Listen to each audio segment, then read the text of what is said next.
Bienvenue chez Marketing Talks, une série de podcasts dans lesquels la BAM, Belgian Association of Marketing, interroge des spécialistes du marketing sur leur approche, les cadres qu'ils utilisent et leurs sources d'inspiration. Ils peuvent donc vous inspirer aussi. Je m'appelle Nathan Soré et je suis heureux d'être votre hôte pendant les conversations qui se déroulent en français. Dans cet épisode, je vais discuter avec Alain Ménet, directeur stratégique planning chez Out & Out et au sein de la BAM également, l'un des fondateurs du Meaningful Marketing Framework. Bonjour Alain. Bonjour Nathan. Alors dans les épisodes précédents, quelques top marketeers ont parlé de leur cadre de travail et de leurs sources d'inspiration. Comment considères-tu ces cadres et ces modèles et sont-ils importants pour toi ? Alors les cadres et les modèles, c'est assez curieux. En ayant fait le Meaningful Marketing Framework, j'ai rarement utilisé des cadres et des modèles. Je trouve que c'est une très très bonne manière de faire les choses, de les théoriser. Mais si on me demande quelles sont mes sources d'inspiration principales, en fait, c'est être un renifleur de tendance. C'est aller voir ce qui se passe un peu partout dans le monde, assembler les choses, lire, c'est des expos. C'est surtout sortir du monde du marketing pour voir comment le marketing est en relation avec le monde. Et c'est là que je vais chercher mon inspiration. Restez curieux. Restez curieux, oui, c'est vraiment ça. Ok. La BAM s'appuie, tu le disais, fortement sur un meaningful marketing. Est-ce que tu peux expliquer pourquoi c'est si important pour la BAM ? Alors, c'est important, c'est pas seulement important pour la BAM, on espère que c'est important pour l'ensemble du monde du marketing, et pas seulement en Belgique, sauf que le scope de la BAM est limité en Belgique. Mais quand on a lancé BAM, Patrick Steinfort, le directeur général, citait une étude qui était une étude menée au niveau européen et qui a des pendants au niveau des États-Unis, dans laquelle c'est une classification qui détermine quels sont les métiers dans lesquels on a le plus confiance, confiance. Et les premiers sont les infirmières, les pompiers, les militaires, les médecins. Et les derniers sont les business exécutifs, les politiciens, les journalistes et les marketeers. En gros, c'est plus ou moins comme ça. C'est des chiffres qui varient entre 50 et... au-dessus, c'est dans 80 et 90%. Et en dessous, c'est en dessous de 50 jusqu'à 18%. Et là, on s'est dit que le marketeer... Moi, quand j'ai commencé le marketing il y a quand même longtemps, j'allais dans un dîner, on parlait que de ça. Et c'était intéressant, ça participait à une époque et à la construction d'une société qui fonctionnait comme ça. Aujourd'hui, c'est plus du tout le cas. Dès que je parle de marketing et que je dis que je travaille dans le marketing, on tourne la tête et on détourne. Je deviens un autre moins amusant. Alors après, quand on parle de valeur et de meaningful, là, les gens commencent à réouvrir leurs oreilles de manière plus claire. Et donc, on s'est rendu compte que le marketing avait... et ça, moi, je m'en étais rendu compte aussi, je pense qu'on est beaucoup à s'en être rendu compte aussi avec la crise financière. Il y avait, et c'est depuis longtemps, un divorce entre je déteste ce mot, mais le consommateur, plutôt la partie privée de chacun de nous et la partie professionnelle. Il y avait un conflit qui est très, très fort. Et la société de consommation, critiquée en 68, on oublie, on a l'impression que mai 68, ça a été juste des jets de pavés et des étudiants qui sont énervés. C'était aussi une critique très, très acerbe de la société de consommation, et ça fait plus de 50 ans. Et donc, la manière dont le marketing participe à la construction du monde au travers du business, au travers de l'économie, a de gros besoins de se remettre en question. Avant la crise financière, on avait encore l'impression que quand on débarquait au congrès, c'était encore Stima à l'époque, qu'on avait l'impression que les marketeers étaient les rois du monde, pouvaient vendre n'importe quoi à n'importe qui. Cette époque est révolue, Dieu merci. Il y a de l'éthique. D'abord, il y a le marketing, le branding sont devenus des disciplines, enfin la pub sont devenus des disciplines où on essaie de mettre les gens en relation avec des services et avec des produits qui leur conviennent. Mais on n'essaie plus de fourguer n'importe quoi à n'importe qui. Dieu merci. Et donc pour BAM, le but a été de refonder la discipline, de lui donner un nouveau souffle qui soit plus en prise avec ce que le monde demande aujourd'hui. Donc justement, vous avez développé un framework autour de ce concept. Comment est-ce que ça s'est déroulé Mais en fait, c'est chez Out & Out, on a eu la chance de faire le branding de BAM, et dans ce branding, dans le branding, il y a une partie stratégique au départ, et puis il y a une partie plus design, et puis il y a une partie internal branding en ambassadorship. Et il y avait ce mot meaningful. Il se fait que BAM m'a demandé de m'occuper d'une commission de communication et on a réuni un workshop et on s'est demandé ce qu'on pouvait faire d'utile pour la communauté. Et dans ce workshop est revenu ce que moi j'avais déjà spoté auparavant. Ça veut dire quoi, meaningful? C'est bien de mettre en avant... C'est un beau mot. C'est un beau mot, mais c'est complexe. Ouais. Alors c'est complexe si on le traduit en français parce que ça vient de donner du sens, avoir du sens. Et le sens, ça peut être très, très différent pour chacun d'entre nous. Peut-être que pour toi, demain, c'est d'aller retrouver ta famille que tu n'as plus vue depuis longtemps. Pour quelqu'un d'autre, c'est d'avoir 40 Ferrari dans son garage. Et pour quelqu'un d'autre, c'est de pouvoir faire changer le monde ou d'avoir lu Thomas Kant, je ne sais pas. Enfin, Emmanuel Kant plutôt. C'est très, très variable, le sens. Alors, le sens au niveau professionnel, c'est probablement moins large, mais ça reste quelque chose qui est... c'est très, très différent si on vend des pneus à court trait ou si on vend du pétrole à Anvers ou si on vend de la lingerie qui a été faite en tissu upcyclé à Bruxelles ou si on est garagiste. Mais on fait du marketing. Et on fait du marketing ou si on est dans une ONG. Et on fait du marketing de manière extrêmement différente. Donc, ce qu'on voulait de la part de BAM, c'était rendre ce mot meaningful, je dirais pas palpable, mais faire en sorte qu'il soit inspirant pour les marketeers. Faire en sorte qu'il y ait un cadre. C'est pour ça qu'on n'a pas donné une définition académique du mot meaningful. D'abord parce qu'on n'est pas des académiques, on n'a pas cette prétention. D'autre part parce que comme on est une association, on s'adresse à un marché qui est très très large. Et enfin parce que comme ce marché est très très large, ils ont tous les membres et tous les non-membres, tous les gens qui font du marketing, qui utilisent ces techniques, ont des besoins qui sont très très différents. Et parce que, je me répète, le mot meaningful est très très différent. Donc on a essayé de prendre... d'abord on a fait un listing de thématiques qui étaient en changement et qui, selon nous, devait suivre une direction qui allait plus dans un sens que dans l'autre.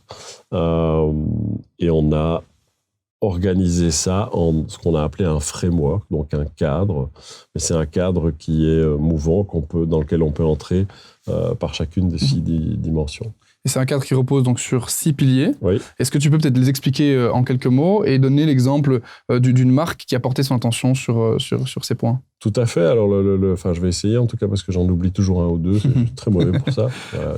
Problème de mémoire sans doute. Le premier, c'est le purpose. C'est le fait d'avoir un principe, un guide, une cause, qu'elle soit... c'est mieux si elle est la plus noble possible. Et le premier exemple qui me vient à l'esprit, c'est évidemment Tony Chocolately, qui est cette marque de chocolat dont le but est de rendre le monde 100% slave-free, puisque la filière du chocolat en production utilise des enfants qui sont mal payés, pas payés, sous-payés, enfermés, qui ne peuvent pas aller voir leur famille. C'est vraiment des enfants. Donc des gens qui sont comme ça, c'est évidemment scandaleux. Tony Chocolately s'est dit, moi je veux faire un chocolat qui rende la filière du chocolat 100% slave-free. Ça, c'est vraiment l'exemple d'un purpose. Le deuxième pilier, il y en a plein d'autres, il y a plein d'autres marques. Dove, de remonter la self-esteem, l'estime de soi. Et il y en a d'autres aussi. C'est devenu presque un besoin. Pourquoi ? Parce que on vivait avant dans un monde qui ne vivait que pour le profit financier. Et ça, évidemment, ça ne fonctionne pas. On voit toutes les dérives, on voit le changement climatique et l'économie a joué pour beaucoup.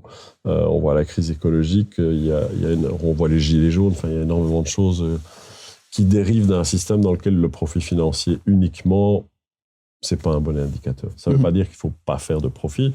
On a besoin de la croissance, on a besoin de générer du profit financier, mais on ne peut pas se guider uniquement sur ce qu'on perd.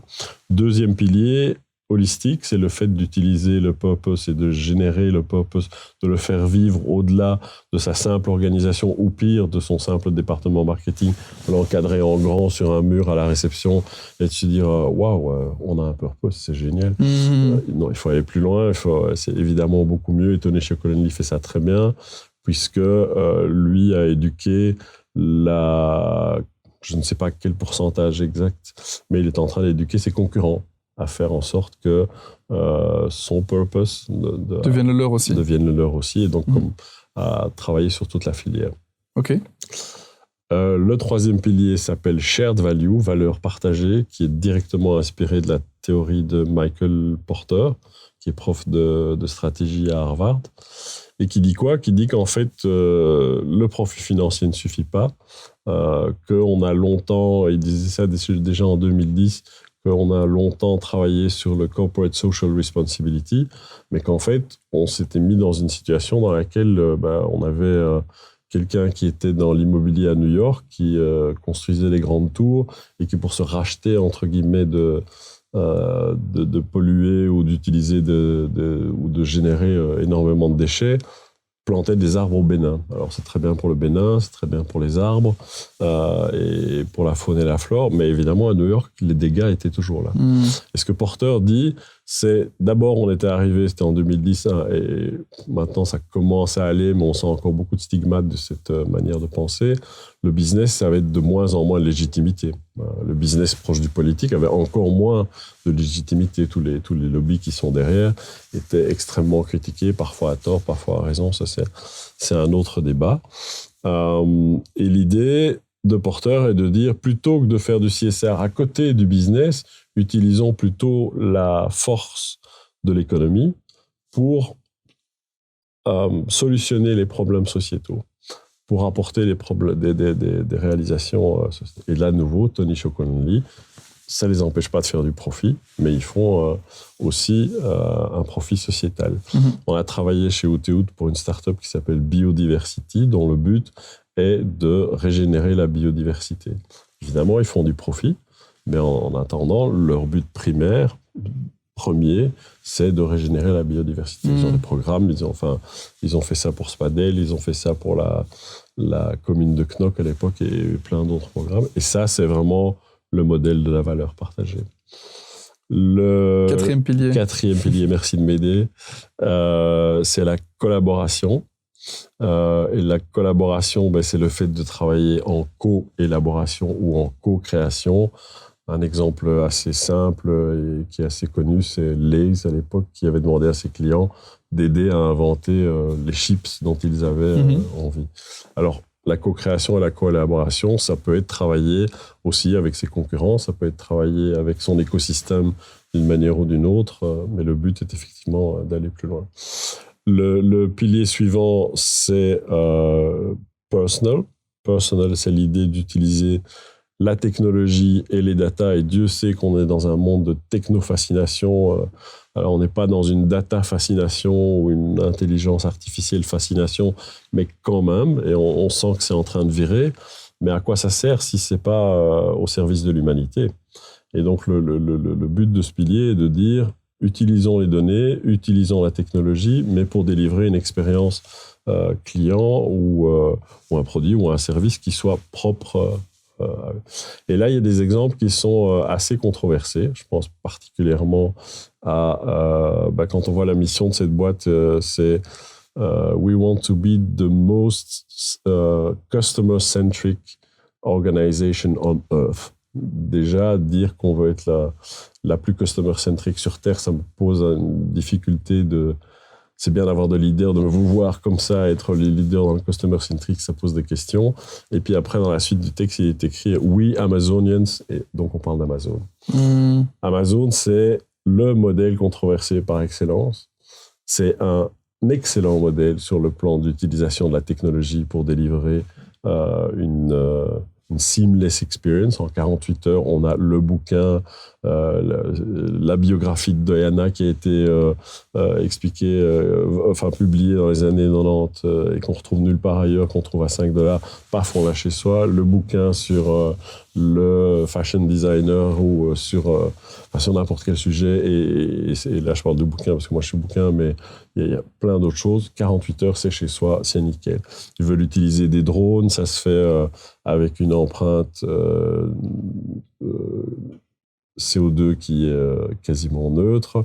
Et ils vont de mieux en mieux vers l'utilisation de la technologie. Par contre, sur le plan social, sur le plan de l'utilisation, enfin pas de l'utilisation, mais du respect de la force de travail, c'est extrêmement critiquable. Et donc, comment est-ce qu'on fait? Et ça, c'est un bon exemple de voir, nous, on est là juste avec un modèle qui peut inspirer les gens. Comment est-ce qu'on peut rendre une boîte comme celle-là meaningful? Comment est-ce que eux peuvent s'emparer de cette thématique-là chez eux en se disant OK, on peut avoir quelque chose qui fonctionne super bien, on peut faire du profit. Enfin, ce serait quand même mieux si la force de travail était respectée. On a cité les 6. Je ne sais pas, je pense pas. Je pense qu'il reste trust. Trust, c'est la confiance. La confiance, c'est quelque chose qui peut se gagner, enfin, qui peut mettre beaucoup de temps à se gagner, qui peut aussi être longue à obtenir, mais qui peut se perdre quasiment rapidement. Je pense à Deleuze, en fait, qui avait fait, c'est l'exemple qu'on donne le plus souvent, mais il y en a d'autres. Deleuze avait créé ces petits supermarchés en plastique. Ouais. Et c'était une opération qui était lancée apparemment depuis 4 ans. Et dans le feu de l'action de lancer leur opération, au moment où ils arrivent sur le marché, ils ont oublié, ou ils ne se sont pas rendus compte, ou ils n'ont pas fait le lien avec le fait que Greta Thunberg était en train de battre le pavé pour les marches pour le climat. Forcément, ils se font allumer sur les réseaux sociaux de manière très très forte.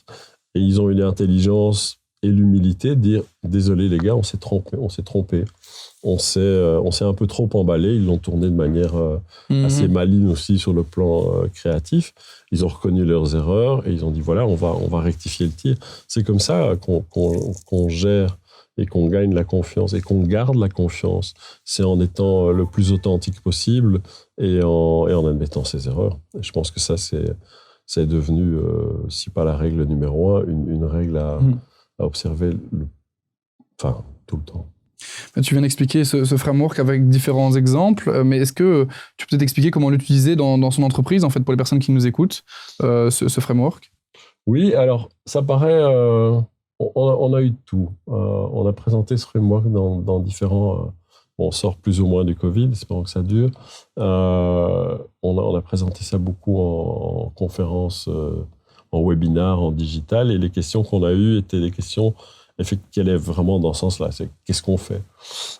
Et là-dedans, on avait des gens qui se disaient tout de suite, c'est évident, chez moi, ça va être de pouvoir combiner les datas de manière plus intelligente pour qu'effectivement je sois plus proche de mon client. D'autres me disaient, mais comment est-ce que moi, dans une grande entreprise de télécom, je vais pouvoir, moi, entre guillemets, petit marketeer tout en bas de l'échelle, comment est-ce que je vais faire? Moi, en fait, c'est simple. Telenet, par exemple, avait lancé 2 cases qui étaient, 2 actions. La première, c'était pour protéger les ados du sexting. Quand ils découvrent leur vie sexuelle, ils échangent des images parce que le digital est là et dans l'intimité, une image, ça peut avoir son sens. Mais par contre, quand la relation se rompt, qu'on est adolescent, qu'on n'a pas beaucoup de maturité, il peut y avoir certains adolescents qui balancent ces images sur les réseaux sociaux. Et forcément, l'autre est extrêmement attaqué. Enfin, on a vu des cas de dénigrement, il y a eu des choses qui étaient très très fortes. Et quand on est à l'âge où la construction... évidemment, je parle en tant que père aussi, mais à l'âge de la construction de sa personnalité, surtout sur le plan de son intimité, ça peut être extrêmement destructeur. Qu'est-ce que Telenet a fait? Ils ont mis une app au point qui fait que, à partir du moment où une des 2 personnes en relation décide d'envoyer une image sans le consentement de l'autre, il se fait non seulement taguer sur les réseaux sociaux, mais en plus les images sont détruites. Je trouve ça extrêmement meaningful. Et quand la technologie n'est pas très, très compliquée à mettre au point, il faut juste avoir l'idée d'aller chercher un insight qui soit qu'est-ce que mes clients peuvent trouver, qu'est-ce que je peux apporter qui ait du sens pour mes clients. Et donc, le conseil la manière la plus simple, c'est d'aller chercher qu'est-ce qui fait du sens pour mes clients et où est-ce que moi, je peux faire quelque chose pour les aider à se retrouver. Et encore une fois, ce sens est très, très différent pour toi, pour moi, pour n'importe qui. Quelle est ton ambition, toi, à titre personnel, avec ce framework, justement, du marketing utile qui a du sens? Sur le plan personnel, je pense que si une partie de la génération, s'il ne fût-ce que ma fille et ses copines me disent « Oui, je comprends que le marketing ou l'économie sont en train de faire un virage et que ce virage, 1, est sincère, 2, utile, 3, sociétalement, il a des résultats, 4, c'est un monde qui est plus responsable », je serais ravi. Sur le plan professionnel, si on arrive avec BAM à faire en sorte que, et on le sent déjà en grande partie, qu'on a aidé des réflexions, on a inspiré des gens pour aller dans cette direction-là, l'objectif est atteint. Le premier objectif, en tout cas. Alors après, on va se fixer d'autres objectifs, on va fixer d'autres projets qui sont eux-mêmes dans le sens de la meaningfulness, puisqu'on prend toujours beaucoup d'anglicisme dans ce métier, et on ira plus loin. Ce qui est frappant, c'est de voir que quand on a commencé il y a 3 ans environ, moi, on me traitait de communiste parce que je critiquais le capitalisme. Quand le Financial Times a écrit que le capitalisme devait changer d'un capitalisme qui était dirigé vers les actionnaires à ses stakeholders, là, les choses ont commencé à changer.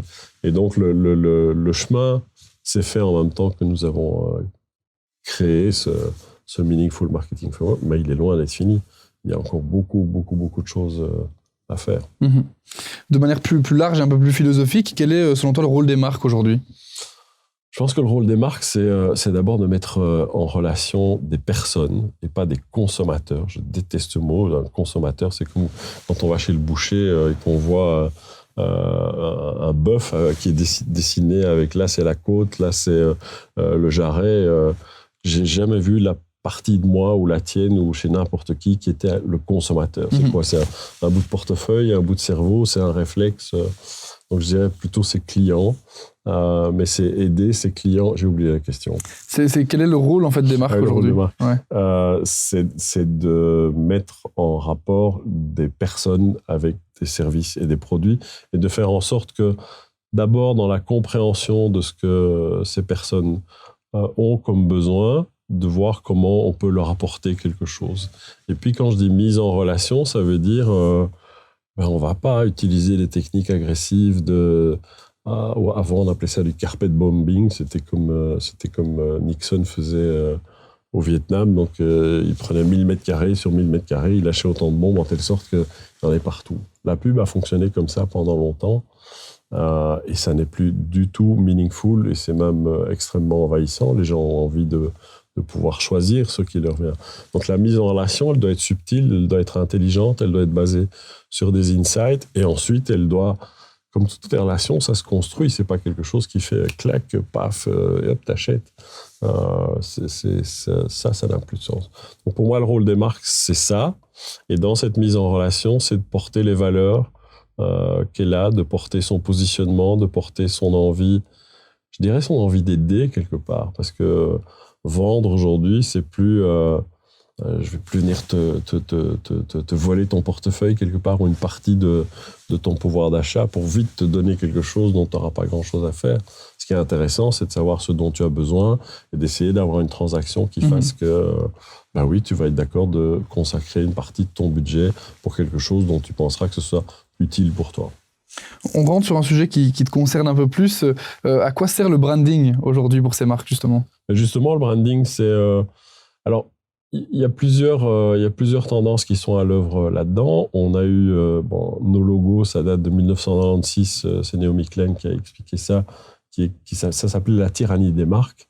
C'est les excès qui ont été créés où on vendait de tout et n'importe quoi parce qu'on mettait un logo dessus et que donc c'était une marque. Et là, on n'est vraiment plus dans ça. Le rôle du branding aujourd'hui, c'est d'être l'outil qui permet, parmi d'autres outils, mais qui permet qu'une marque soit reconnue parmi d'autres et qu'elle s'exprime de manière intelligible et de manière respectueuse vis-à-vis de ses stakeholders, de tous ses stakeholders. C'est de faire rayonner l'ensemble de... Alors, j'aime bien Bruno Lies qui dit toujours « une marque, ça n'existe pas ». Une marque, c'est une entreprise, une organisation des produits et des services. Et quand on prend les choses sur le plan purement opérationnel, il a 100 fois raison. Mais il y a une dimension cognitive et émotionnelle qui n'est pas seulement dans l'opérationnel, mais qui est aussi dans ce que la marque peut être. La deuxième tendance, c'est qu'on a tendance à... on a vu beaucoup de marques qui ont fait des excès, donc on a beaucoup de marques dont on se dit « oh, je suis une marque, moi, je veux pas de marque, je veux faire un truc qui soit... je m'en fous, en fait. » je crois que c'est l'étude Havas, Meaningful Brands, qui dit que je pense que c'est 70% des personnes interrogées n'en auraient cure si 97% des marques disparaissaient. Mmh. C'est dire combien l'attachement à ces marques est volatile. Ouais. Et donc, ce qui est intéressant, c'est d'essayer de développer, enfin, soit de rester au bon périmètre ou à la bonne distance, de ne pas se prendre pour Dieu. Hein. C'est pas parce qu'on est Nike qu'on va influencer la vie de millions de gens et que si on enlève Nike, demain, ça va disparaître, même si j'imagine que certains auront un pincement au cœur. Mmh. Mais ça ne va pas changer fondamentalement le monde. Donc, rester humble et parvenir à développer son message de manière correcte. Alors, tu as l'occasion d'y répondre un peu en filigrane, mais je terminerai avec cette dernière question. Aujourd'hui, que pense le consommateur du marketing et des marques ? Ça a évolué, du coup, mais aujourd'hui, on en est où ? Il y a du boulot. Il y a vraiment du boulot. Je reviens à ces conversations que j'avais eues à un dîner où j'avais expliqué que je travaillais dans le marketing. Ça date il n'y a pas 4 ans. Et on m'a dit « Ah oui, tu fais du marketing, ok. » Puis on s'est tourné avec quelqu'un d'autre. Et puis j'ai expliqué qu'on travaillait sur les valeurs, qu'on travaillait sur le positionnement, sur le fait de se mettre en lien avec son ADN et avec ce que...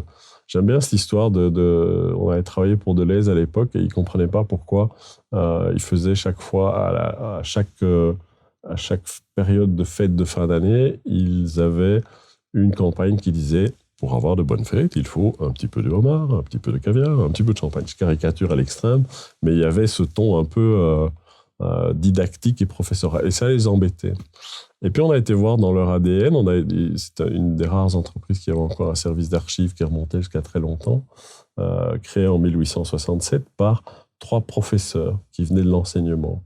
Et donc le ton professoral est resté dans une partie de la communication, dans une partie avec ce que ça a de bien et ce que ça a là c'était gênant, de différent, et je dirais pas mal, mais c'était un peu coincé par rapport à l'époque, quoi. Et donc quand ils se sont rendus compte de ça, ils ont pu changer cette manière de faire. Donc mettre les dirigeants des marques actuelles ou des entreprises actuelles en lien avec leur ADN, ça c'est vraiment un point qui est assez essentiel. J'ai de nouveau oublié le début de la question. C'était de savoir quel était l'avis du consommateur sur le marketing et les marques de manière générale. Donc par rapport à ça, je pense que le consommateur est extrêmement averti, vigilant et méfiant. Plus que ce qu'on pense en fait, peut-être. Beaucoup plus que ce qu'on pense. Il est aussi extrêmement... Il a pris conscience de son pouvoir. Je pense que c'est une étude de Wim Vermeulen qui disait que 52% des marques qui ont pratiqué le greenwashing ne sont plus jamais rachetées. Et le chiffre exact est plus ou moins correct. Je crois que c'était 47,9% des gens qui ont eu connaissance de ce greenwashing effectué par cette marque le disaient à d'autres personnes. Ouais. Et donc, on peut plus, heureusement, on peut plus faire n'importe quoi. On peut plus ne pas être authentique. C'était quoi ? C'était Bicky Burger qui avait fait une pub sexiste où on voyait... alors, on peut remettre ça dans son cadre. Hein, s'il avait utilisé une bande dessinée des années 50 avec un homme et une femme, mais l'homme frappait la femme. C'est pas plus acceptable dans les années 50 que dans les années... c'était il y a 2 ans, donc en 2019. On peut remettre les choses dans leur contexte, mais ça n'a pas de sens de faire ça aujourd'hui. C'est choquant. On peut comprendre que culturellement, à l'époque, on aurait pu encore avoir des images comme ça et que ça passait, mais réutiliser ça aujourd'hui, c'est complètement débile. Et c'est là que... quelle est la question à nouveau? C'est terrible. C'est une fois de plus le positionnement du consommateur par rapport au marketing et aux marques, mais je pense que finalement tu lui donnes tout doucement de réponse. Et le consommateur, il a un certain pouvoir, oui, en fait. c'est ça, c'est ça que je voulais dire, c'est lundi matin. C'est ça que je voulais dire, c'est que les gens ont réagi, évidemment, avec Becky Burger s'est retrouvé mis dans un coin, ils n'ont pas eu la bonne réaction, ils n'ont pas... Déjà, c'était difficile de s'excuser de ça, parce que c'est tellement violent à cette époque-ci, après le MeToo, après, Dieu merci, le fait qu'on rééquilibre les rapports entre les hommes et les femmes. Et voilà, les marques ont cette responsabilité de devoir s'accorder aux consommateurs, aux clients, et pas l'inverse. Et le client, en fait, a une... C'était déjà il y a 15-20 ans. Moi, j'avais fait une étude à l'époque pour une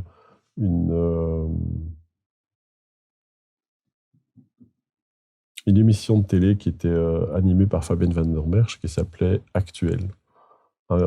Plutôt un grand format, en prime time, juste après le prime time. Et on allait chez les gens pour voir quel était leur rapport avec la télévision, et du rapport à la télévision, comment ils entraient dans cette émission. Et c'était invraisemblable de voir combien les gens avaient compris tous les ressorts de la télévision. Quand on monte cette pub-là, à cette heure-là, c'est pour faire ça. Quand Fabienne Van den Merch était habillée comme ça, c'était pour lancer tel message. Les cravates bleues fonctionnaient, les cravates rouges ne fonctionnaient pas. Enfin, tous ces codes-là étaient là. Aujourd'hui, c'est par rapport au digital. Je pense que les gens comprennent de mieux en mieux. Avec le Covid, on se rend compte que le GDPR nous a quand même fait du bien, même si ça n'est qu'un début, il y a beaucoup de choses, mais que ça nous protège. Donc, moi, je pense que le niveau de conscience de ce que les marques peuvent faire ou ne pas faire est très, très élevé. Bon, eh bien, merci beaucoup pour cette conversation, Alain Menet. Vous, chers auditeurs, merci d'être là et d'être restés jusqu'ici. J'espère que vous avez trouvé ici l'inspiration pour faire votre travail encore mieux. N'oubliez pas d'écouter les autres épisodes des Marketing Talks que vous trouverez sur www.marketing.be. Et si vous êtes à la recherche de plus d'informations sur le Meaningful Marketing Framework dont on a parlé justement, sachez qu'elles sont également disponibles sur le www.marketing.be.